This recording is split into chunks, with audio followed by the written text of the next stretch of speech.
Good morning from Restoration Fellowship. We're glad that you're with us today. I'm Pastor Steve, Bobby, and Linda, and Todd, and Steve. And we're here to share some worship with you, and then I have a message for you in just a little while. Join in, sing with us. I hope you're having a great day so far. If not, by the end of today, you will. God bless you real good. Bless the Lord.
I'm happy to have son Todd with us today.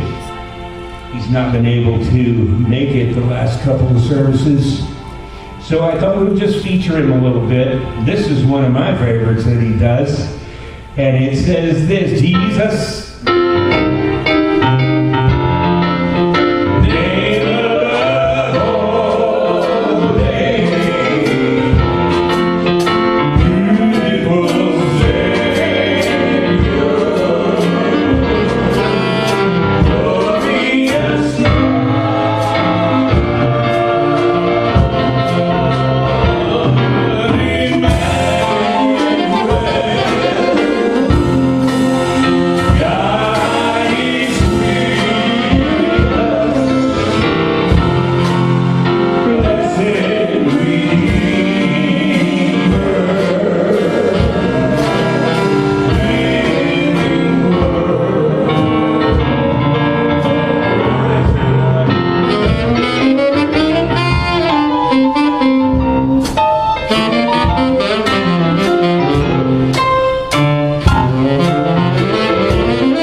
I remember when I first went in ministry, I was traveling with a missionary evangelist. We traveled, we lived in Africa, in Kenya and Tanzania, then went to South Africa, and then we went across to South America, and we lived in Colombia. We held crusades, we built churches. And our theme for all of that at the time was a fairly new song. And it said, you guys sing if you know it, it's okay. But I was just thinking of it because one of the lines said, every knee shall bow, every tongue confess.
I traveled overseas.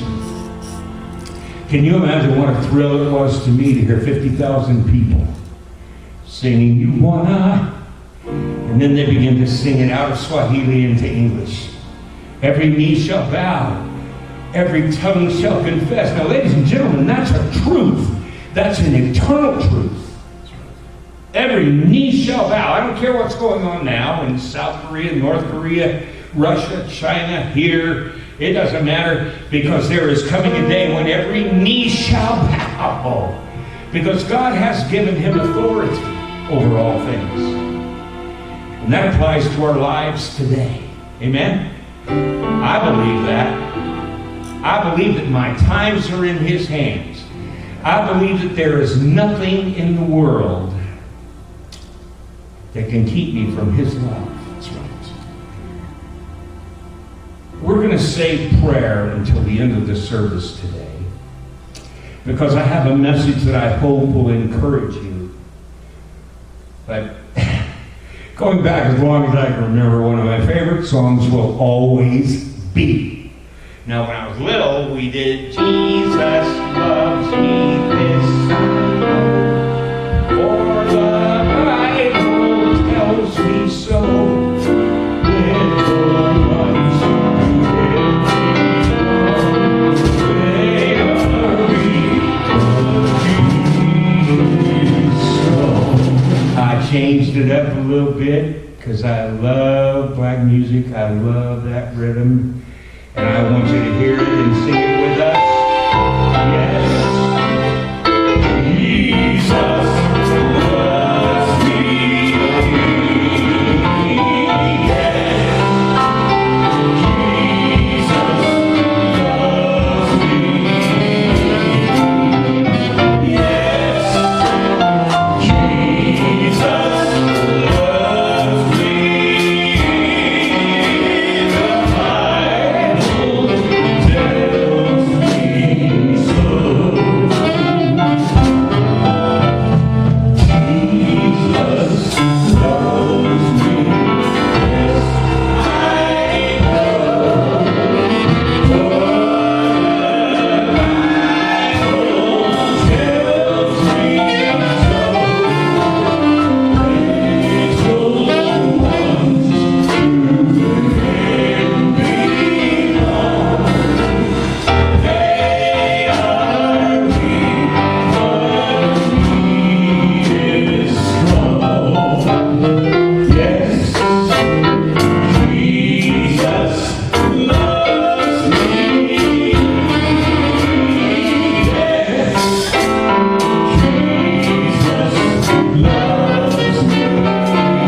This morning I want to talk to you about when your world is shaken. The gospel for today is about the end times. It's quite frightening stuff, really, when we see what's happening in our world today, nation against nation. Earthquakes, famine, pestilence, fearful events, persecution, and now on top of everything else, we have COVID-19. There have always been prophets of doom ever since the world began. And we've all seen, and pardon me, I've got to make a little change here. A little technical change, if you don't mind. There have always been prophets of doom. Growing up, I remember laughing when I used to see guys on the street with a sandwich board. One of them would say hot dogs, $5 or 5 cents, with a drink, 25 cents. You go down a little further and you see another one and it says, be prepared to meet your maker. Or, the world is coming to an end. I could go on and on, the end is near. Then, of course, we had a lot of doomsday prophets around that were constantly trying to keep, it seemed like to me, to keep the children of God in a constant state of fear. Now, God doesn't want us worrying. I think we made that perfectly clear the last couple of weeks. I just want to take it a step further. You see, if I'm honest, I have to say that all of these predictions, my father would say, don't do much to light my board. Why? Because I've been listening to them my entire life. Prophets come. I remember Father Divine. Most of you will have never heard of him back in New York City. Father Divine died, and his deacons walked that dead man around 3 days, waiting for him to rise. And at the end of 3 days, all they had was a stinking dead body that they were walking around with. We've seen people that have gone to the mountaintops, and they've said, I'm staying here because this is where Jesus is coming on March 19th, so-and-so, so-and-so. Only, Jesus didn't come. How many times have we seen prophets and harbingers of doom with egg on their face? We're seeing it at a whole new level right now. I don't know if you've noticed or not, but in the media today, if anything positive comes out, it usually doesn't stick around on social media anytime at all, because they are promoting the fear that has the world entangled. So if I'm honest, I have to say that these things don't bother me. Whether they are prophecies of Isaiah, that people are trying. I think I may have shared with you, somebody did an acrostic and they were doing 6 plus 3 plus 2 plus this for C. It went down Corona. By the time all their mathematics was done, it was 666. I know people that are scared to death. They will not take a credit card if it says 666 on it. Well, I'm sorry to tell you, but that has nothing to do. Even, we're seeing all these people now that are being, what's the word I'm looking for? A little something, that they put under their skin. You cannot receive the mark of the beast unconsciously or being tricked into it. You have to make a conscious choice, knowing that your life depends on it. And yet everything scares us. So, I think what's more important for us today is not the end of the world as we know it, but endings in our own lives, times when our world collapses and seems to end. Sometimes our world is shaken and it's on its foundation and it almost falls apart. It may well be that your life has collapsed. Maybe. It's you who are suffering and not, you don't see any hope for your future. That's why I'm here today. That's why I have this word for you. You may have lost a loved one. Husband, wife, brother, sister, parent, child, friend. You may have lost that well-loved voice that has become silent. A house that's empty, an aching heart, and a hollowness within your world seems to have ended. You might be involved in some sort of a breakdown of a relationship. You might be facing a divorce today or a separation, going through a messy time. What seemed like a great future suddenly disappeared, and your world seems to fall apart. Hardly a week goes by that without news of job losses. It may be you that's been made redundant or unemployed, as some companies with long traditions and strong American roots have moved their product overseas for cheap labor. And behind them they leave broken lives and broken homes, devastated people who their world has collapsed. You may have received bad news of an illness and be struggling to come to terms with it and to cope with what's happening and may happen in the future. The end, it seems, of our world. Now, whenever those kind of things happen, your world falls apart. These people we have relied on, these things we have trusted, these events we have put faith in, all of a sudden they're gone. Do you know how many people in almost 50 years of ministry I have ministered to that when I met them, all hope was gone, all will to live was gone? Because their world had been shaken to its very core. And you know, when you're in that state of weakness and you have nowhere to turn, life's not worth living. Suicide rates are jumping higher and higher in this day that we live. Much of it because men's hearts are failing them for fear. There can also be those times of great testing in your life. Testing your faith. Testing your belief in God. Wondering whether there is a God. Sometimes that can just change your faith and shake it right to the core. I want to read to you from the book of Luke, chapter number 21, beginning with verse number 5. Some of his disciples were remarking about how the temple was adorned with beautiful stones and with gifts dedicated to God. Many years ago, back in 1971, I went through the museum in Rome, in the Vatican. And at that time, it wasn't like it is today when you go. There weren't any glass cases or anything. There were ropes, no velvet-covered ropes. And you walked right up and you would be standing 5 feet from millions of dollars worth of precious stones and gold and statues, gifts from all over the world, from world leaders to poor people that had been given. Since the beginning of time, since the beginning of the temple, you know, after the tabernacle in the wilderness, which was so rustic and had such meaning, then we get the temple, and the next thing you know, everything has to be adorned with beautiful stones and all of that. They begin to spend, and the Pharisees, the Sadducees, they begin to spend more time worrying about their adornments than they did the people. So let me go on.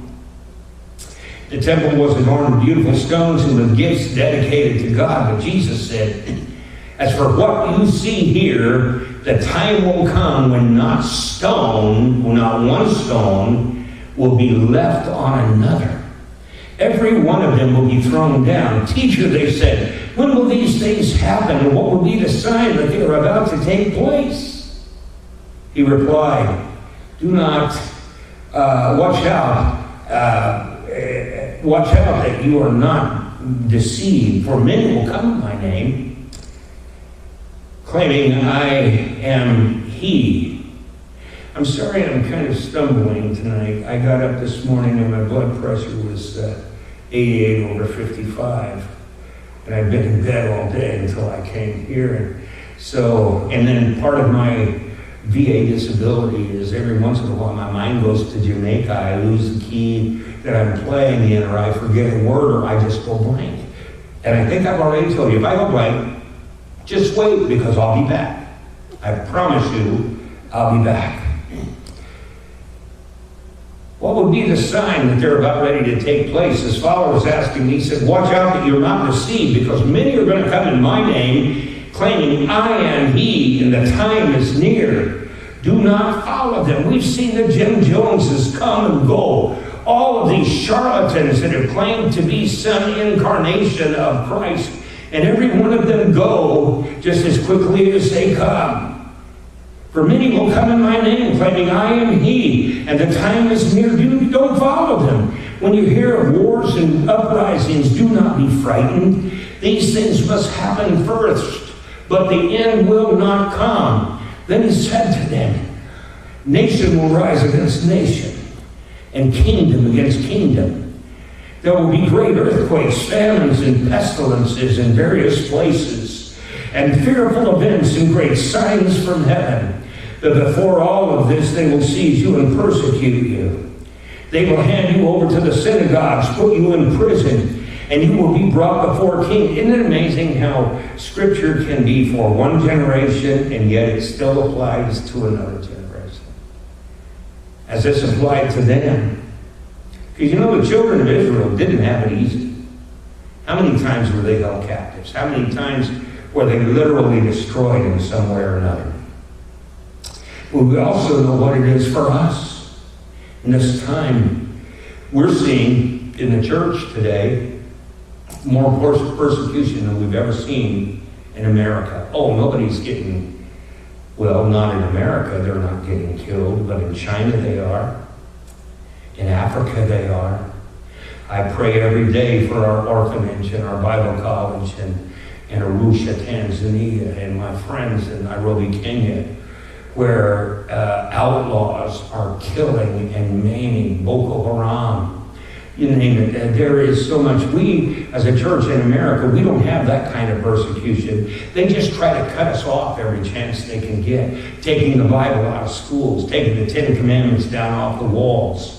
You name it, and they've done it. Now, having said that, listen. They'll seize you and persecute you. They will hand you over to the synagogues, put you in prison. You will be brought before kings and governors, and all on account of my name. And so you will bear testimony to me. But make up your mind not to worry. We always have this bleak picture, and God comes along and his word is over. Now, wait a minute. Not to worry, folks. Beforehand, make up your mind not to worry beforehand how you will defend yourselves. For I will give you words and wisdom that none of your adversaries will be able to resist or contradict. You will be betrayed even by parents and brothers and sisters, relatives, friends. They will put some of you to death. Everyone will hate you because of me. But not a hair on your head will perish. Stand firm, and you will win life. It's powerful. In this reading, when Jesus is talking about the shaking and collapse that will take place at the end of the world, yet he gives his listeners some hope. It wasn't all doom and gloom. At the end of this passage, Jesus told us to stand firm. Don't give in. He said, not a hair on your head will perish. By standing firm, you will receive lives. I've heard testimonies my entire life from missionaries and preachers. I've experienced it myself, where God has protected me against all odds as I served him. In Barranquilla, Colombia, a priest threatened us as we began to hold an outdoor crusade. We were building a church in a little barrio in Barranquilla, Colombia. And he said, you're taking money out of my pocket. I have 2 ranchos that I own that I have to upkeep. If you are here tomorrow night, I was here and we were building a platform. If you're here tomorrow night, I will have you arrested. Well, tomorrow night came. There we were. As I begin to play the piano, I see a truck pull up. And out of it, soldiers start jumping out. And the next thing I know, they have surrounded our platform. They came up, and our missionary spoke fluent Spanish, and they told him, you are all under arrest. David Williams said, on what charge? It doesn't matter what charge. You are under arrest. You're going with us. About that time, a fellow stepped out of the crowd, and he walked up to the commander, and he says, do you know who I am? And the commander looked like he had swallowed the olive. And he said, see, He says, then you get back in your truck and take these men with you. I don't want you within a mile of this place as long as these people are here. Now go. They jumped in the rig and away they went. He walks up to us. He said, let me introduce myself. My name is Julio Borelli. We would find out that Julio Borelli was the president of the Colombian Senate. He had gotten saved in our very first crusade in Barranquilla, Colombia. And there he was now, a new Christian, standing between us and what the world wanted to do to us. I remember another time where we were worshiping God, and it was one of the most beautiful experiences in the world. And after we finished, somebody came up and said, are you hurt? No, why would I be hurt? They said, people have been throwing rocks at you from outside. They've been throwing rocks right at you. And they've been bouncing all over the place. Are you hurt? And I said, no. I don't think any of us felt anything. See, it's amazing what God does and how He works. He's not kidding when He says He can build a shield around you or a wall of fire or a hedge of protection. Just keep that in mind. The end of this piece of scripture, He said, I want you to stand up. Don't give in, even though you're tempted to, when the whole world seems to be against you. He said, not a hair on your head will perish. Stand firm, He said. Hold on. God has not deserted them, and the same is true for you and me during the turmoil of our lives.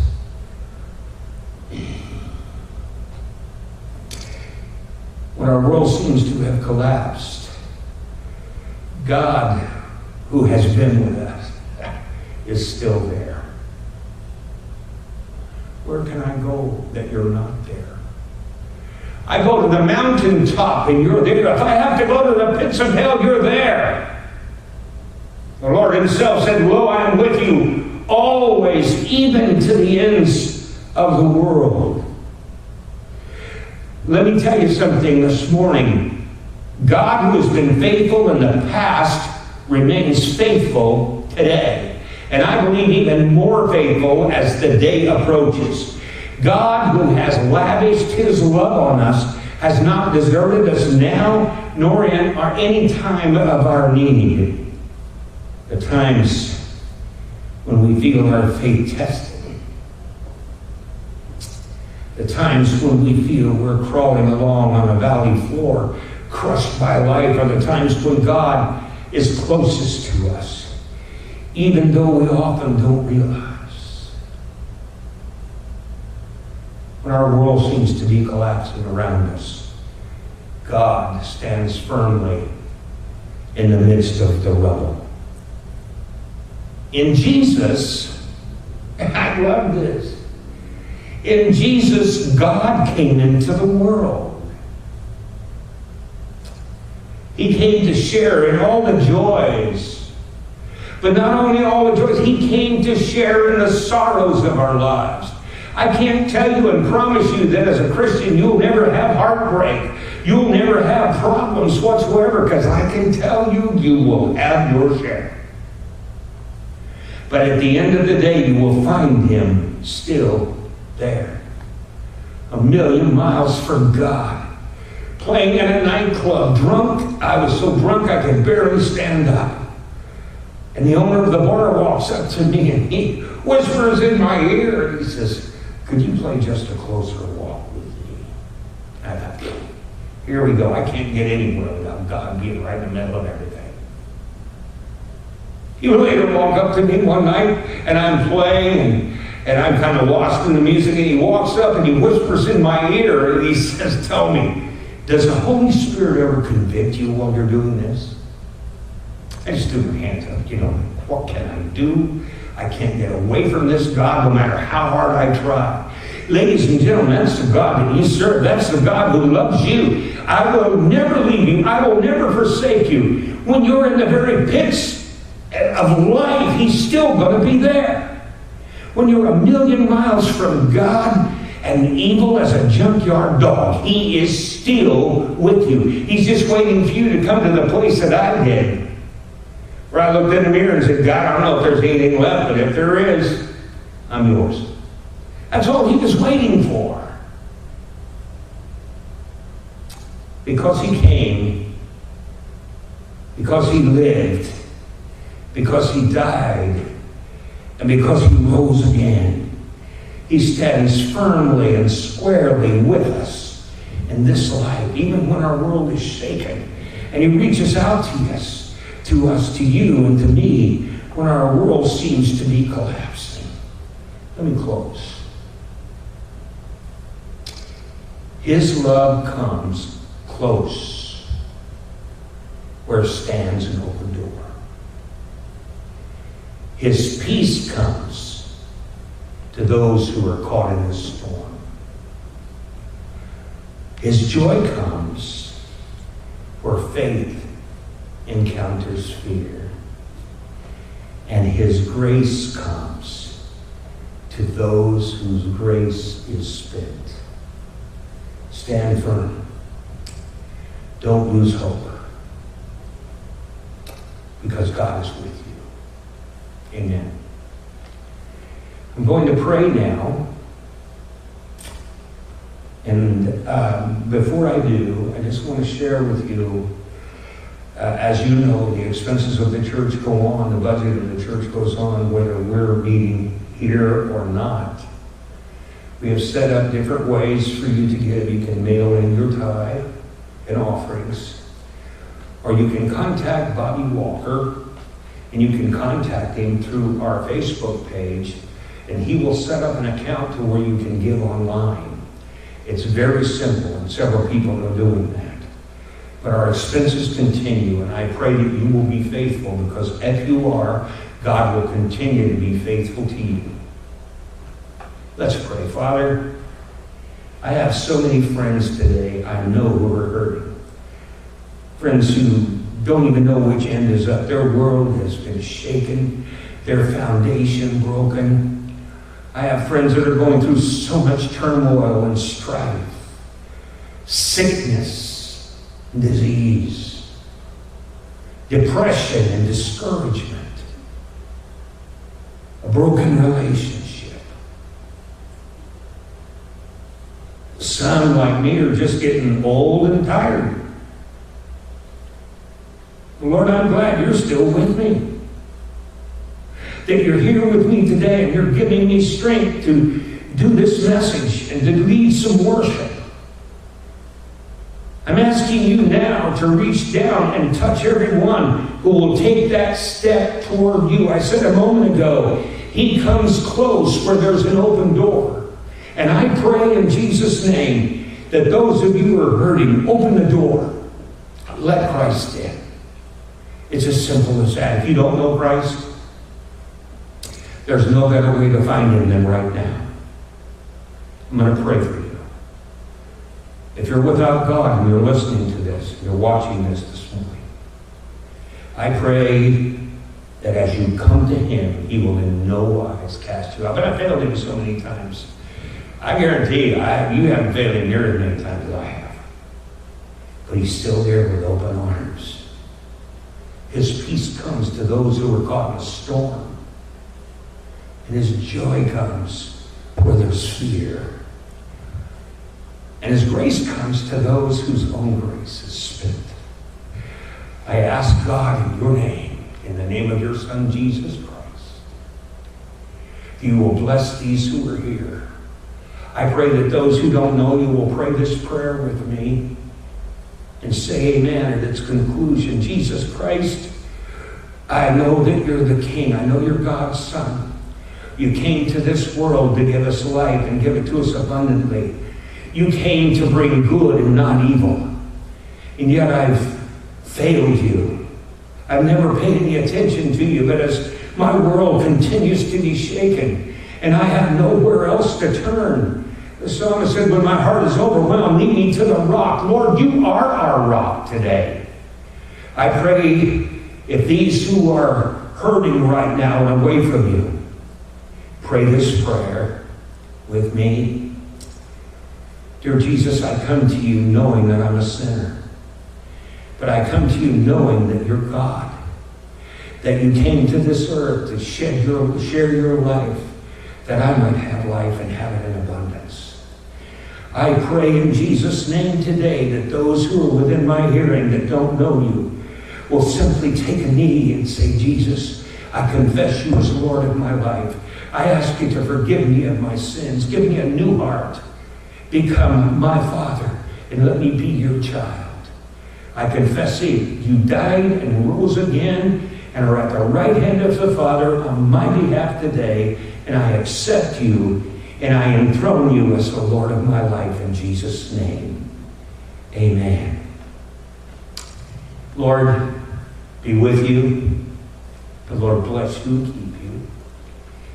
I want to apologize. I know this has been a little skippy here, but we're going to stop in just a second, and I'm going to go to the piano. We're going to close with a little chorus, okay?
I may not get to see you, but I love you. I pray for you. And I'm praying that soon we'll be back where we belong. And boy, I'll tell you, when we get back in this sanctuary, there's going to be a hugging time like you won't believe. In the meantime, just keep an eye out on Facebook for something from Restoration Fellowship. Going to try to do some music and some other things right now. I need to get the feeling just a little bit better. But I love you, and I thank you that you've been with us today. God bless you.